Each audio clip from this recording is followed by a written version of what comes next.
What's the meaning of above board? Above board.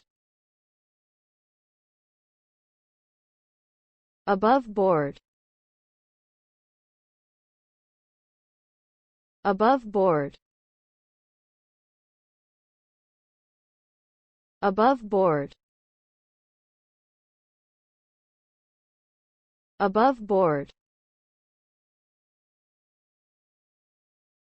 Above board means honest and open, without any deception. It is often used to describe business dealings or other activities that are conducted in a fair and transparent manner. For example, you might say that a company's hiring practices are above board if they are fair and open to all qualified applicants. Or, you might say that a politician's campaign is above board if it is conducted in a way that is honest and transparent.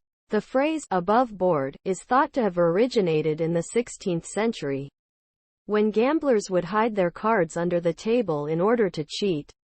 The phrase came to mean honest or open because it contrasted with the dishonest practice of hiding cards. Today, above board is a common idiom that is used to describe any situation that is honest and open.